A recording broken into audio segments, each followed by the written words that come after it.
ଯେଉଁ ଅଦ୍ଭୁତନୀୟ ଝରଣାଟିକୁ ଆଜି ଆମେ ଦେଖିବା ତାହା ମୟୂରଭଞ୍ଜ ଜିଲ୍ଲାର ଚାଉଳିଭଜା ଝରଣା ଅଟେ ତଥା ତାକୁ ହଲବ ମଧ୍ୟ କୁହାଯାଏ।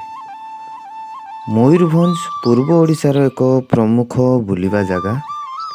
100ରୁ ଉର୍ଦ୍ଧ୍ୱ ଏମିତି ଅନେକ ବୁଲିବା ଜାଗା ରହିଛି, ଯେମିତି ଦେବକୁଣ୍ଡ, ବହିରିପାଣି, ଜରନ୍ଦା, ଉସ୍କି, ଖାଣ୍ଡିଆ, ମାଛକାନ୍ଦଣା ଭଳି ଅନେକ ଝରଣା।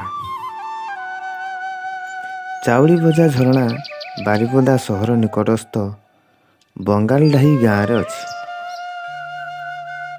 ଚାଉଳିଭଜାର ଇତିହାସ କହିଲେ ତାର ଶିଖରରୁ ତଳ ପର୍ଯ୍ୟନ୍ତ ଉଚ୍ଚତା ପ୍ରାୟ 1000 ଫୁଟ ହେବ। ଏହା ଝରିବା ବେଳେ ଧାନ ପେନ୍ଥା ଭଳି ଦେଖାଯାଏ, ତେଣୁ ତାର ନାଁ ଏମିତି ହୋଇଛି। ସ୍ଥାନୀୟ ଆଦିବାସୀମାନେ ଏହାକୁ ହଲବ ବୋଲି କହନ୍ତି, ଯାହାର ଅର୍ଥ ମଣିଷ ମୁଣ୍ଡ।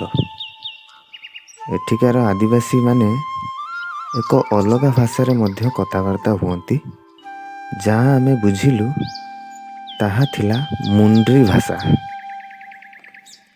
ଏହାର ଭୌଗୋଳିକ ଅବସ୍ଥିତିକୁ ଆମେ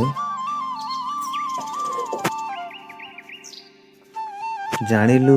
ଏହାର ଚାରିପାଖ ପଥର, ଯାହା ଝରଣାର ଚାରିପାଖେ ଅଛି, ତାହା ଦୂରରୁ ମଣିଷର ମୁଣ୍ଡ ଭଳି ଦେଖାଯାଏ।